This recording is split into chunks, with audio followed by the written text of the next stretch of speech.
Hey there, adventurers! Gather around so we can discuss the latest addition to the guide. Today, we'll be covering the newest installment, Abyss 11 Guide and Walkthrough. Oh shit, here we go again. I plan on releasing many more Genshin Impact related videos, as well as Cyberpunk 2077 content. If guides, walkthroughs, and memes are something you're interested in, consider subscribing and becoming an official adventurer today. With that being said, let's saddle up and ride off into the sunset all majestic-like, to slay these monsters. What's the holdup? Oh, you never rode a horse before? Alright, so basically, you need to... You want to stop, you got more back like that. Like that, go back, got kick it. Like that, kick twice. Like that. Alright, let's ride. We're about to die. Alright, let's quickly go over the leyline disorder for 411. Electro damage and crowd damage is increased by 75%, superconduct damage is increased by 300%, and the target's physical resistance is reduced by an additional 20%. Let's review the intel we have on our enemies for the first half team. We do have a variety of hilichurls, however we can run anything into this. It is recommended that we bring a Claymore user or an answer to the rock shield walls. For the Fatui we need Pyro for the Cryo and a Claymore for the Geo. For the Slimes, Pyro will be recommended. For our second half team, versus the hilichurls, same advice, bring a Claymore or an answer to the rock shield walls. For the Fatui, we need a Claymore or like a Klee Bomb or some sort to deal with the Geo Chanter, and Cryo for the Electro Hammer Skirmisher. Under Miscellaneous, we will be facing a Cryo Abyss Mage, so bring along a Fire unit. Based off our intel, we're going to need a Fire unit and a Claymore user, so I'm bringing Amber and Chung Young. I do want to bring some kind of sustain, so Jean's going to fill this role. On this floor, there is a protect the Nexus quote-unquote type of mechanic where we need to protect something and avoid it being damaged, so I'm going to bring a wind user like Venti to CC the enemies and get them in one spot so I can AoE them down. Once you have your fire unit and your Claymore selected on your team, I would definitely recommend running the Wind Traveler, Venti, or Sucrose, someone who can CC or bring enemies together so you can better defend your objective. Alright, so for the second half, based off of our intel, we need a Claymore user, a Cryo unit, and a Fire unit. For that, I'm bringing Razor, Chi-Chi, and Xingling. I'm bringing Barbara as well, so if I want to, I can just go ham and not care about Razor's health, and also for the Bible, which is a Thrilling Tales on Barbara. Once you selected your Claymore user, your Ice user, and your Fire user, you can fill the last slot with anything. I definitely recommend bringing some kind of sustain. Alright, let's start Chamber 1. If you brought a Amino user like Sucrose or Venti or the Wind Traveler, try your best to CC everyone in this floor so they're grouped up and close together, and then just AoE them down. There's really nothing else to look out for in this first half. See you on the other side.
This half is a little bit more annoying. Instead of going straight for the aura electrical user, I'm going to take out the cryo archers on the sides because they will not only apply cryo on you, which will get hit with superconduct, but they'll slow down your attacks. Once we kill all three of these units, the next phase of ads will spawn, and that's where it's going to get a little bit more interesting. We will have a cryo abyss mage that we need to take care of with fire. However, there's going to be two healing units on opposite sides of the map, and basically we need to take care of them or else they're going to heal through our damage and we won't be able to kill anything on the floor. So I try my best to save all of my energy and big cooldowns for when they spawn in.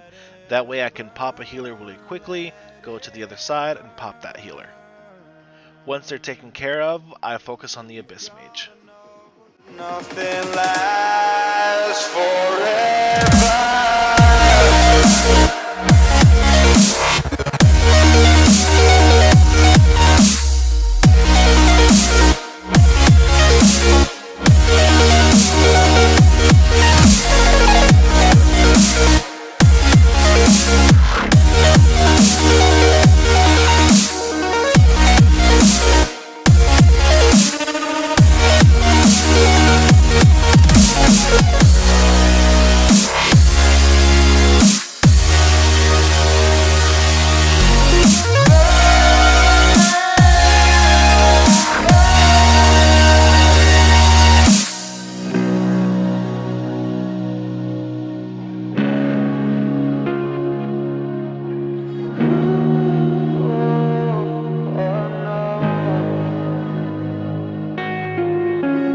I can't believe myself. I never thought that this would be our end, but it's nothing new. Alright, so this half is a lot of fun. Basically, the domain monolith's health pool is shared throughout both the first half and the second half, and if you're trying to 3-star this floor, you want to get 60%, so be very, very careful. Jean and Venti are super cheese for this because you can use Jean's E to like suck them in, because there will be like a group that spawns on one side and then like a single like unit on the other side. So once they're pulled together, you know, combination of Venti and just cycling through your AoEs really does wonders on this floor in terms of keeping this monolith healthy. As you can see, we've already killed 10 of these enemies and we've only lost 5% health.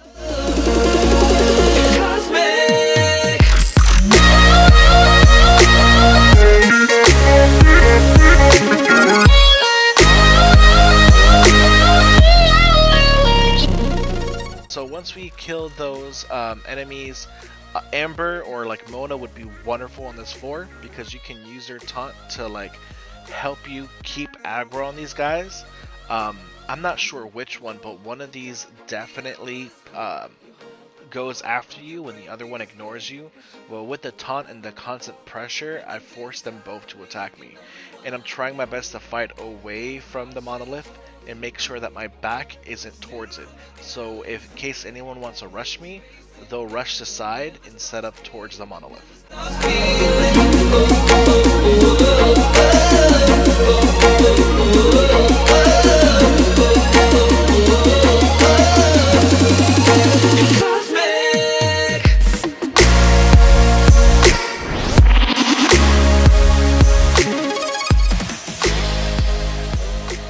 Alright, so we're sitting at 95% health, so it's at a pretty good place.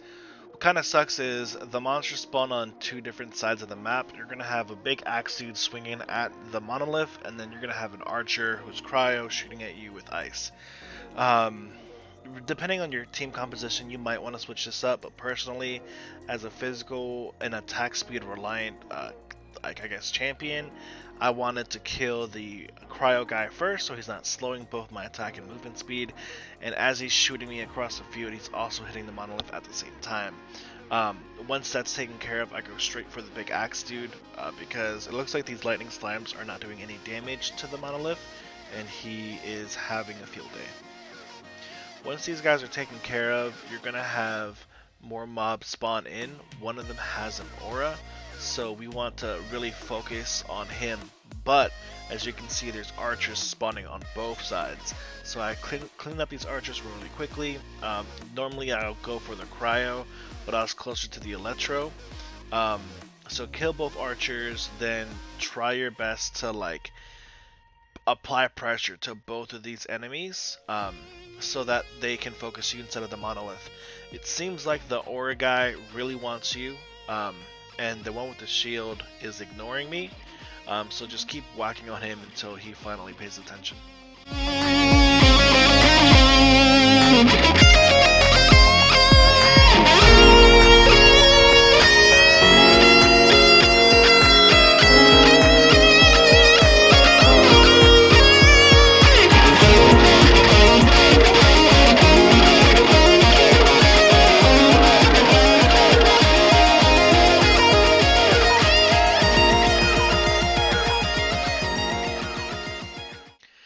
Alright, so floor 11, chamber 3, in terms of how much pressure it applies on you, it's fairly easier compared to like the previous chamber. Unfortunately for me, and this is like a personal issue, this team comp really isn't that strong in terms of single DPS. They're not really built. I kind of just slapped on some gear, their talents aren't leveled, etc, etc. So normally you just focus on the Ice Fatui to get rid of the aura. Here I'm kind of trying to attack both of them at the same time.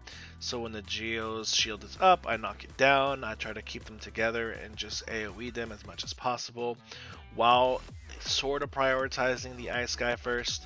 I just know that they can't kill me because my gene's going to take care of that, and I'm just trying my best to burn them quickly. So I would definitely recommend, if I were you and you had a strong single target DPS like a Klee, a Diluc, or if your Zingling is built really well, go ahead and just take care of this Ice guy and then focus on the Geo Chanter.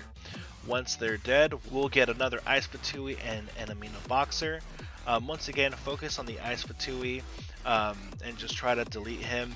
If you're having trouble doing so because the Amino Boxer, I would recommend to just grant space between you and the Ice Fatui, and what's going to happen is the Amino Boxer is going to run at you and basically separate himself from his ally, which makes him significantly weaker because you can really pop him quick.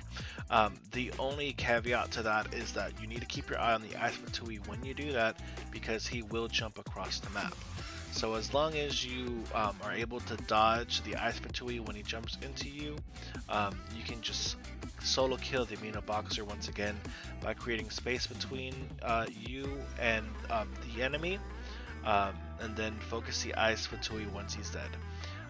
And like I said, do as I say but not as I do, because I'm trying to either get a 3-star or 2-star on this floor, so I kind of have to AoE them down because yeah, my single target is not where it's at on this team.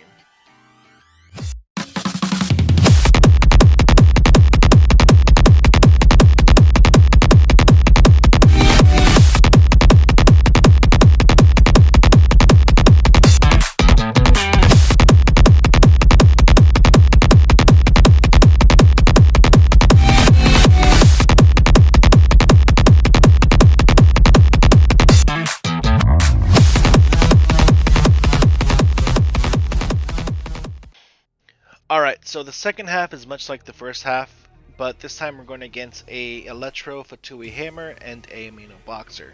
I want to state, please do as I say and not as I do. Definitely I would recommend just killing the Amino Boxer really quickly, so you're just into a one-on-one and you can avoid these little lightning things that spawn, because it will do a lot of damage, or you might get sucked in at a bad time while this guy is crashing his hammer down and potentially like one-shot somebody on your team. Once that's taken care of, we're gonna run into another Fatui Lightning Hammer and a Geo Chanter, and I know I just kind of skipped over the fact that my Racer died, but hey, 6-con Barber, let's go, I don't give a shit. Anyways, so after these two guys die, you're going against a Geo Chanter and a Lightning Fatui Hammer. You can kill them in any order, but for that specifically, I would recommend killing the Lightning before the Geo Chanter, because as long as you have a Claymore user, man, that Geo Chanter is useless, man. So I would personally focus on the Lightning Fatui first, but it looks like I don't want to take my own advice. But like I said, do as I say, not as I do, and you will have a very easy time clearing this 4.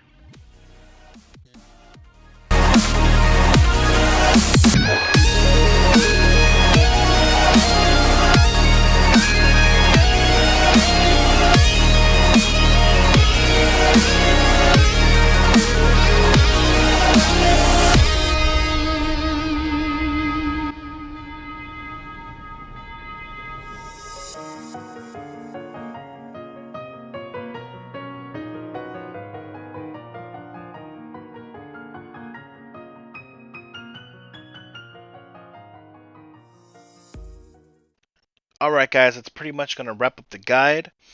Please like and subscribe, and I'll catch you on the next video. Peace.